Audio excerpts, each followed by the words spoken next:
A 21-year-old woman checks into a hotel alone. Days later, she's gone. The only trace of her is 2.5 minutes of silent elevator footage that would go on to be watched by millions of people, and it still doesn't fully answer the one question everyone wants to know. What was she looking at?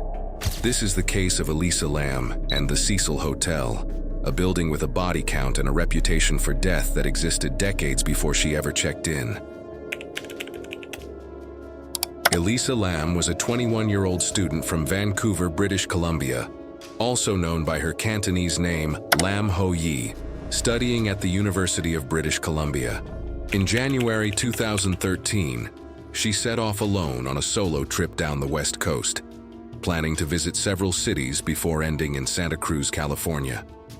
On January 26th, she checked into the Cecil Hotel in downtown Los Angeles, a budget hotel in the Skid Row area also marketed at the time under the name Stay on Main. She called her parents every single day of the trip, without exception, which is part of why her silence a few days later stood out so quickly. Early in her stay, she was moved out of a shared hostel-style room into a private one after other guests complained about odd behavior.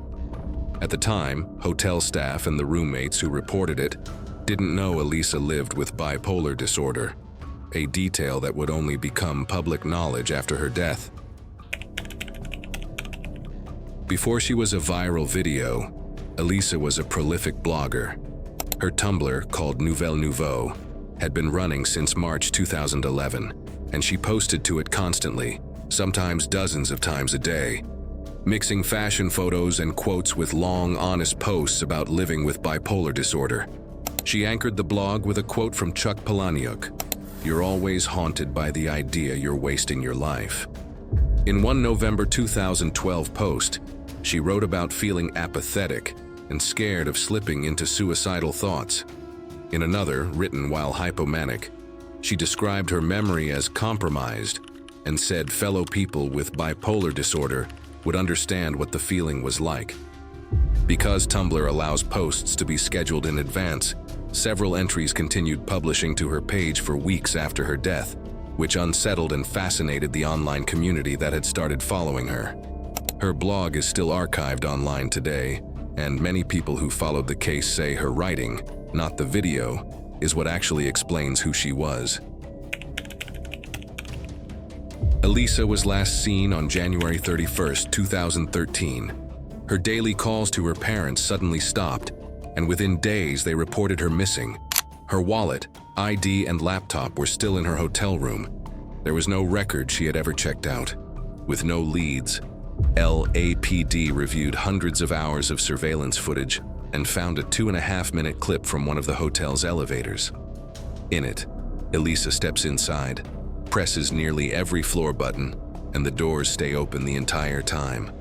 She steps in and out repeatedly, leans out into the hallway looking both directions, and makes strange gestures with her hands, at one point appearing to hide against the side wall, as if reacting to someone just out of frame. Police released the footage on February 14th, hoping the public could help identify her. Instead, it went viral within days, racking up millions of views, and true crime forums exploded with theories ranging from a hidden attacker to the paranormal. Nearly 3 weeks after she disappeared, guests at the Cecil Hotel began complaining about low water pressure and a strange taste coming from the taps. On February 19th, a maintenance worker climbed up to check the hotel's rooftop water tanks and found Elisa's body inside one of them. The discovery raised an immediate problem. Guests had been drinking, cooking with, and bathing in that water for weeks without knowing. Wouldn't you be if there was a dead body in the water you were using and drinking? It's kind of odd, the whole damn thing. The hotel issued a do not drink order the next day, and news of a body decomposing in a residential water supply only added to the horror already surrounding the case. What made the location so unsettling was how hard it was to reach. Getting to the tanks required passing through a locked door with an alarm, or using an exterior fire escape, and then climbing a 10-foot ladder to reach the narrow opening at the top. To this day, no camera or witness ever placed her on that roof, and investigators have never definitively explained how she got up there alone. The Los Angeles County coroner ruled Elisa's death an accidental drowning. Her body showed no signs of physical trauma, no evidence of assault, and no drugs or alcohol beyond her own prescribed medication. Elisa had been diagnosed with bipolar I disorder, which can include manic and psychotic episodes, and was taking multiple medications for it, including an antidepressant, a mood stabilizer, and an antipsychotic. A toxicology breakdown found she had taken her antidepressant that day, her mood stabilizer more recently than her third medication, and her antipsychotic not recently at all, suggesting an inconsistent medication routine in the days before her death. Investigators and mental health experts who reviewed the case have pointed to this as a likely explanation for her behavior in the elevator, describing it as consistent with a manic or psychotic episode rather than anything involving a second person. In my mind, there are some questions that I think need to be answered before you can really determine that this is an accidental drowning. It's a conclusion her own writing, in hindsight, seems to support. Part of why this case spread the way it did is the building itself. The Cecil Hotel opened in 1924 as a mid-range business hotel in downtown Los Angeles, but the Great Depression hit the area hard, and by the 1950s it had become known as a residence for transients, sex workers, and drug users in the heart of Skid Row. Over the decades that followed, the hotel became linked to more than a dozen deaths by suicide, overdose, and murder, some sources placing the total number of deaths in the building well into the dozens across its history. There are unverified rumors that Elizabeth Short, the victim in the infamous Black Dahlia murder, had a drink at the hotel bar shortly before her death, though this has never been confirmed. 2 convicted serial killers actually lived there while they were killing. Richard Ramirez, known as the Night Stalker, stayed on an upper floor for roughly $14 a night during his 1984 and 1985 murder spree, reportedly discarding bloodied clothing in the hotel's dumpster without raising suspicion. In 1991, Austrian serial killer Jack Unterweger checked in as well, allegedly choosing the Cecil specifically because of its connection to Ramirez, and murdered at least 3 sex workers in the surrounding neighborhood during his stay. As the case exploded online, amateur sleuths went looking for a suspect and landed on a Mexican death metal musician who performed under the stage name Morbid, real name Pablo Vergara. He had once stayed at the Cecil Hotel and posted music videos with dark, macabre themes, including one line about disposing of a body in water and a passing reference to China. None of that had anything to do with Elisa, who happened to be Chinese-Canadian. Vergara had stayed at the hotel roughly a year before she ever arrived, and he wasn't even in the United States when she died. The LAPD detective who worked the case publicly confirmed he was never a suspect. That didn't stop years of harassment and death threats directed at him, based almost entirely on his stage name, his gothic aesthetic, and a single video thumbnail.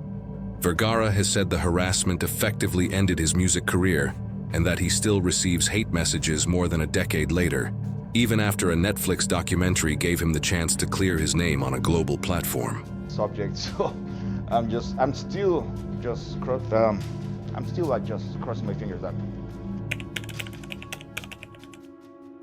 In 2021, Netflix released the 4-part docuseries Crime Scene, The Vanishing at the Cecil Hotel, revisiting the case with new interviews from detectives, hotel staff, and the internet sleuths who had chased theories for years. The series was praised for finally giving Elisa's own writing a platform, and for letting Pablo Vergara tell his side of the harassment he endured. But it also drew real criticism, landing at just 54% on Rotten Tomatoes, with critics arguing it spent most of its runtime giving oxygen to the same conspiracy theories it claimed to be debunking, centering the amateur sleuths as protagonists rather than focusing on Elisa herself. The Cecil Hotel was sold to a developer around a year after Elisa's death and officially closed its doors in 2017 for a planned renovation into a mix of boutique hotel rooms and affordable housing units. That renovation stalled during the pandemic. By December 2021, the building had reopened as a 600-unit permanent supportive housing complex for people who had experienced homelessness. Reporting since then has described a rocky transition, with only around 60% of units occupied by early 2024, and tenants describing ongoing maintenance and safety issues. The property was listed for sale again in late 2024, and its long-term future remains unresolved. Officially, this case is closed. A young woman in a documented mental health crisis, an accessible rooftop, and a tragic accident.